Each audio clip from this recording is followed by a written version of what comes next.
So, good day mga kadesoy. Nandito tayo ngayon sa shop ni Mr. 62. Of course, Mr. 62 ang OFW motivated. Bossing, kumusta? Ayun, mabuting also kahupal ng mga tao. Kasi nagkaroon kasi ako ng 62 customer appreciation. So sobrang dami. Sobrang dami talagang taong dumagsa ng gusto ang tao sa D1. Of course, maraming salamat po sa lahat po ng patuloy na sumusuporta sa shop natin. Oo. Ikaw, kumusta? Ayun, Kumusta, super naging okay naman na after ng kagaling natin ng bakasyon. Oo. Siyempre, nagbakasyon din tayo para nag-enjoy tayo. Family matters muna tayo. Oo. Katatapos pumunta ako ng Palawan, Batangas. 1 month inabot ko doon. Yun. So, bossing, since na ikaw ay yung legacy ng Mr. 62, Opo. balita ko, tatakbo ka daw. Ay, hindi, wala. Malabo. Malabo na pasukin yung politika. Malabo. Kasi gusto ko talaga simpleng buhay lang talaga. Yun lang gusto ko lang talaga. Pero bilang isang Mr. 62 ay natatawag tayo ng OFW motivated. Opo. Ano po yung payo mo sa mga OFW para tumagal dito? Kasi balita ko mayroong napauwi dahil 2 buwan lang. Pero ano po yung payo para sa ating mga kabayang OFW para tumagal dito sa Middle East? Wala akong idea kung ano ang naging kaso noon. Kung 2 buwan lang ang inabot niya sa ibang bansa, ang masasabi ko lang talaga, kasi ako naranasan ko rin talaga kasi ako black sheep sa pamilya ko eh. Pero dito sa ibang bansa kasi hindi mo maaaring dalhin yung pag-uugali mo sa Pilipinas. Kailangan dito susunod ka talaga sa batas. Kumbaga, Number 1 talaga yon. sumayaw ka muna sa gusto nila para tumagal ka. Oh, exactly. So, bilang isang OFW motivated, Opo. ano po yung gusto mong mangyari sa ating mga kababayang OFW? Yung mabibigyan mo sila ng bright ideas para po sa ating mga OFW. Actually, salamat no. Salamat sa tanong. Isa yan sa aking legacy. Kaya nga actually po ako lang talaga mismo ang nagbansag sa sarili ko na OFW motivated. Pero karapat dapat naman talaga kasi sa narating ko, kung saan ako nagsimula, kung ano meron ako ngayon, dahil nga talagang pinaghirapan ko ng husto upang yung narating ko ngayon. Ang mapapayo ko sa ating mga kababayan, napakasimple lamang. Kasi naranasan ko rin kasi talaga na maging empleyado ng ilang taon. Pilitin nyo po mag-ipon. Dahil mag-ipon kayo ng pera, every salary, at least magtabi kayo ng 5KD o saang bansa man kayo, magtabi ka ng 500 pesos o magtabi ka ng 200 pesos. Kasi pag naipon yan ng for how many years, sobrang laki po ng pera na may ipon mo kung sakali, kung mayroon ka talagang goal. Pangalawa, number 1, kapag nandito ka sa ibang bansa, luho talaga. Oo. So, ibig sabihin, iwasan ang luho. Normal lang naman na May luho. normal lang naman bilang isang OFW, bibili ka ng something upang regalo mo sa sarili mo. Oo, siyempre. Kaso ang problema lang kasi sa nakikita ko, sa ibang OFW, hindi man lahat, talagang luho to luho talaga. Kumbaga, walang control. Walang control. Kumbaga, dapat may disiplina. Dapat talaga. Ano pa ba? Para sa lahat ng aking kapwang Pilipinong OFW, wala akong ibang hangad talaga sa inyo eh. Ako isa kong pamilyadong tao, kahit may negosyo ako, pero hindi pa rin talaga sapat upang magpurgod. Dahil nga sobrang hirap talaga sa bansang Pilipinas. Pero ang wish ko talaga sa lahat ng ating kapwang Pilipinong OFW, actually matagal ko ng plano to eh. At matagal ko nang wini-wish to na sana sa susunod na henerasyon ay wala na pong Pilipinong mang-ibang bansa. Sobrang sarap sa pakiramdam yung sila naman sana ang mga muhan sa ating mga Pilipino. Kasi sobrang lawak ng bansang Pilipinas. Kumbaga, marami tayong resources eh. Dapat nating doon tayo... Oo, exactly. Aminin man natin o sa hindi, corruption talaga, lumalaganap talaga sa bansang Pilipinas. Yun ang reason kung bakit tayo nag-abroad. Exactly. Pangalawa, sa sobrang taas ng standard ng bansang Pilipinas. Regarding po dun sa qualification pag nag-a-apply po tayo. Exactly. Isipin mo to, magbigay ako ng isang magandang example. Ang kilo ng bigas, 60 pesos. Palagyan natin 60 60. pesos. 60 pesos ang kilo ng bigas. Kakain ka ng 3 times a day. 3 times a day. Times 3. I-times mo sa 7 days. Times 7. 20, Sobrang laki. Sobrang laki. 1,600. 200 something. 1,200. Bigas lang yun. Bigas lang yun. Eh, yung ulam, yung kailangan ng mga bata, renta, electric, tubig. What if, kung talagang ganito naman talagang sistema sa Pilipinas ang minimum 600 600 yung basic, yung per day. per din na. Isipin mo, 60 ang kilo ng bigas sa Pilipinas. Tapos ang minimum 400 to 600. So, kulang. So, iyan yung matagal ko talagang wini-wish na sana pagtuunan ng pansin ng gobyerno ang ating mga mamamayang Pilipino. Kasi isipin mo mabuti na lang. Kasi kababalik ko lang galing bakasyon Meron akong isang nakausap na negosyante. Ang basic salary ng everyday is 400 lang. Basic na yun. Saan lugar yun? Sa Cavite. Sa Cavite. Sobrang baba. So, so ibig sabihin, yung 600 sa Metro Manila lang yun. Kahit mapa 600 ka man, kahit mapa 400 ka man, kulang na Kulang kulang, pa rin. talaga. Kulang na kulang. Kung sabihin natin na bukod, taasan ng konti, ano sa tingin mo yung dapat itaas? 1,000 o 800? 1,000 enough? O kailangan kahit mga 900 ganun? O Idea about sa mahirap magbitaw ng ng conclusion regarding dito sa salary. Pero ang masasabi ko lang, dapat babaan talaga. Number 1 yung bilin sa bansang Pilipinas. Una-una, sobrang lawak ng palayan.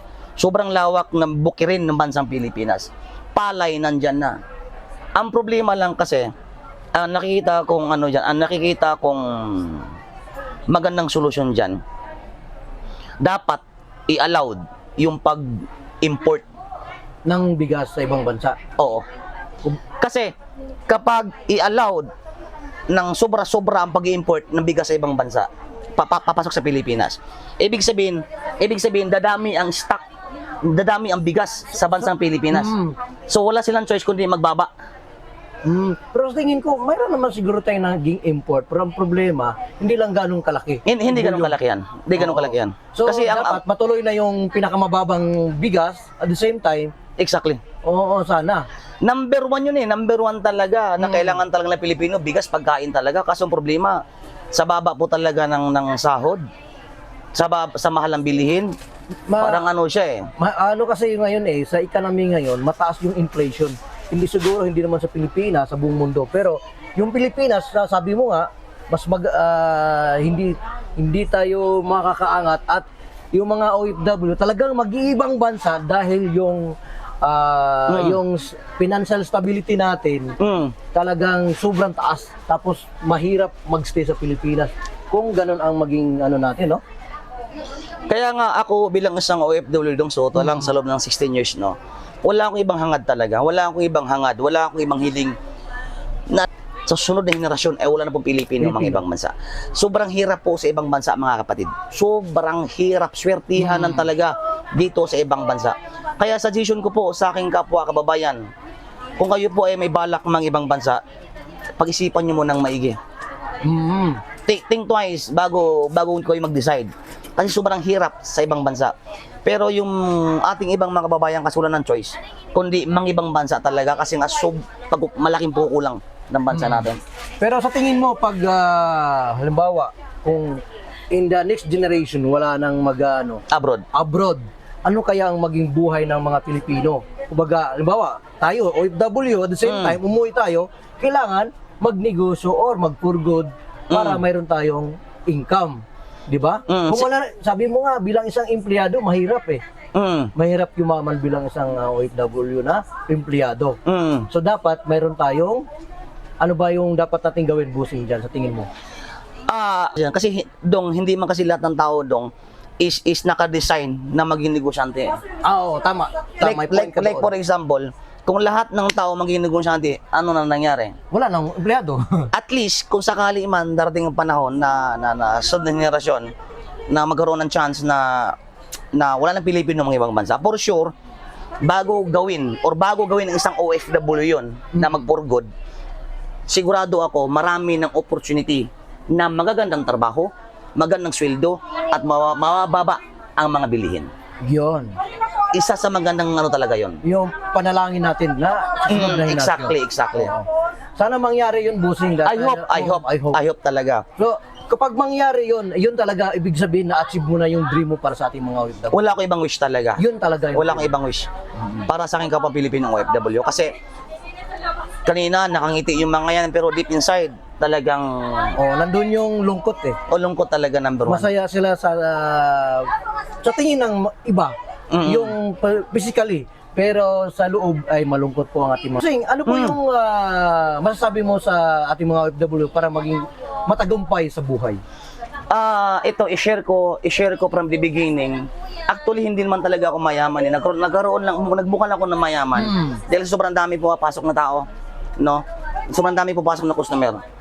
So, empleyado ako way back 2008. I think until 2020. Nagkaroon kasi ng pandemic yan noong 2019. Tatlong taon, no? Oo. Nagkaroon ng pandemic noong 2019. Nangayon, nawalan ng trabaho. Nung naging okay na bansang Kuwait, nung nakabalik na sa normal, tinatamad na ako mangamuhan. Mga muhan. Kasi ganun lagi yung routine ko. So ang ginawa ko nung after pandemic, nag back to work ako.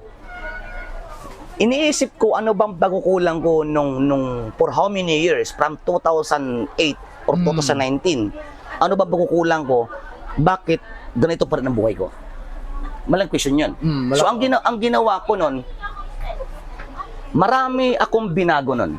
Kasi nung nakapag-decide ako, sabi ko, Lord, gusto ko next year magkaroon ako ng kunting negosyo. Gusto kong maranasan kung paano magnegosyo at kung ano pinag-iiban bilang isang empleyado.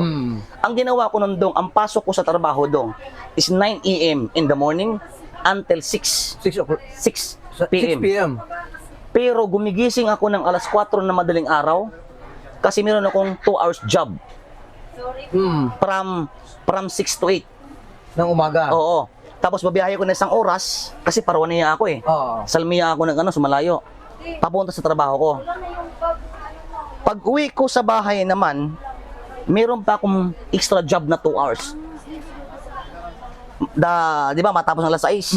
Yung hanggang alas 8. Siguro 7:30 makarating ako sa bahay. Oo. So may job ako ng 9. So ano ka yun? Talagang parang tatlong trabaho mo na. Tatlong trabaho ko.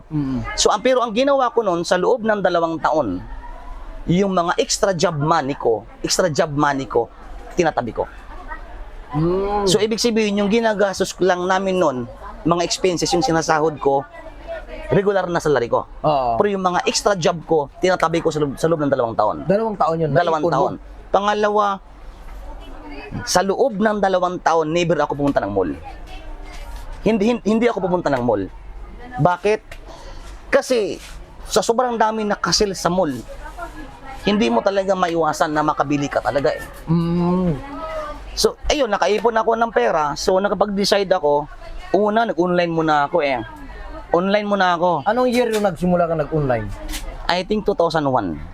2001. 2001 lang. Matagal na. Kalin lang. 2021. Oo. Sorry. 2021 pala, sorry.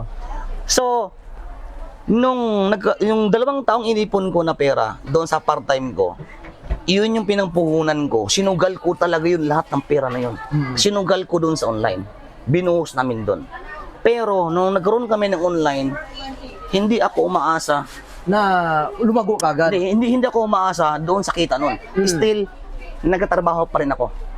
So, tuloy pa rin yung trabaho. Tuloy pa rin. Tapos, 2002, nakapag-decide ako, sabi ko sa asawa ko, mag-resign na tayo.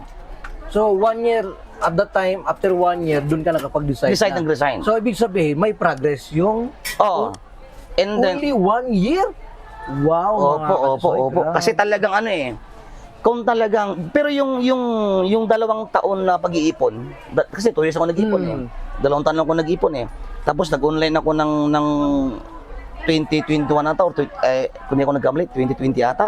Oo. So, nung tingin ko na after 1 year, sinabay ko yung online sa yung trabaho, tingin ko na pwede na mag-focus at mag-resign sa trabaho, sinubukan, sumugal kami mag-asawa. Sumugal kayo. Pero iyon, malaking sugal. Kasi naman bakit? Hindi pa kasi ako pinala nun eh. Oo, kasi nung time na yun, umugong na ka na nun. Umugong na ako nun. Umugong na ako nun dahil nga sa pandemic, dahil namimigit ng relief goods nun. Oo. Kaso ang pinagkaiba nun, sobrang baba pa ng social media ko that time. Mm. So sabi ko sa sugal tayo. Naging sandata ko lang doon is patient sa customer. Mm. Alam mo yon kasi sobrang hirap online trabaho na talagang hitik talaga yan eh. Minsan yung mga bugus buyer, yung iba, ang ginagawa kasi ng iba, pinapagalitan. Ako, never nila ako magsalita sa live ng mga abot yung mga nagmamain ka, hindi mo pinadideliver, hindi ko talaga ginawa yon. Mm. Tapos habang tumatagal, so ito na, nagkaroon ako ng shop. Alam naman ng lahat yan na talagang... Oo, kasi ano na to, umabot na to ng 1 year. Oh, actually, magto 2 years na to eh. Magto 2 years na pala. Magto 2 years na to. Tagal na. Magto 2 years. Kasi nung first 1 year kasi, hindi lang to nagbo-boom ng social media dahil tinatamad daw ko magba-vlog kasi sobrang liit eh. Ngayon lumaki na yung shop natin. So doon ako napag-decide na i-active ko yung shop ko. At the same time, ang purpose ko talaga dito kung bakit ko tinatag to. Para sa ating mga babayan na may di-off, gusto magpadala sa Pilipinas. Kasi hindi nila mabibili sa labas yung presyo na binibigay ko dito eh. Oo. Hindi nila mabibili yan. So baga pangmasa talaga. Pangmasa ang ginagawa ko talaga. Pangmasa. So yun lang, kailangan lang talaga sa buhay mga kapatid, especially po ang aking kapwa Pilipinong OFW, pag-isipan nyo munang mabuti kung ano mang mga maling ginagawa nyo ngayon. Una-una, luho. Kailangan nyo talaga mag-ipon. Number 1 yan. So kanina sabi mo nga, Opo. Iwasan ang mag-mall kasi may sale. Ay, hindi naman. Hindi naman sa ganun. Oo. So ayun po ay para po maiwasan ang gastos, bilihin. Opo. Yung luho kasi, pwede ka naman bumili. Yung needs, yung necessity. Pero pag sinabi mong yung hindi kailangan, yun ang luho. Exactly. Exactly. So, inipon mo ng 2 taon, tapos nakapagpatayo ka ng negosyo, ito na ang tagumpay ni Mrs. Ito. Yung hindi mo na binili dati, nabibili mo na.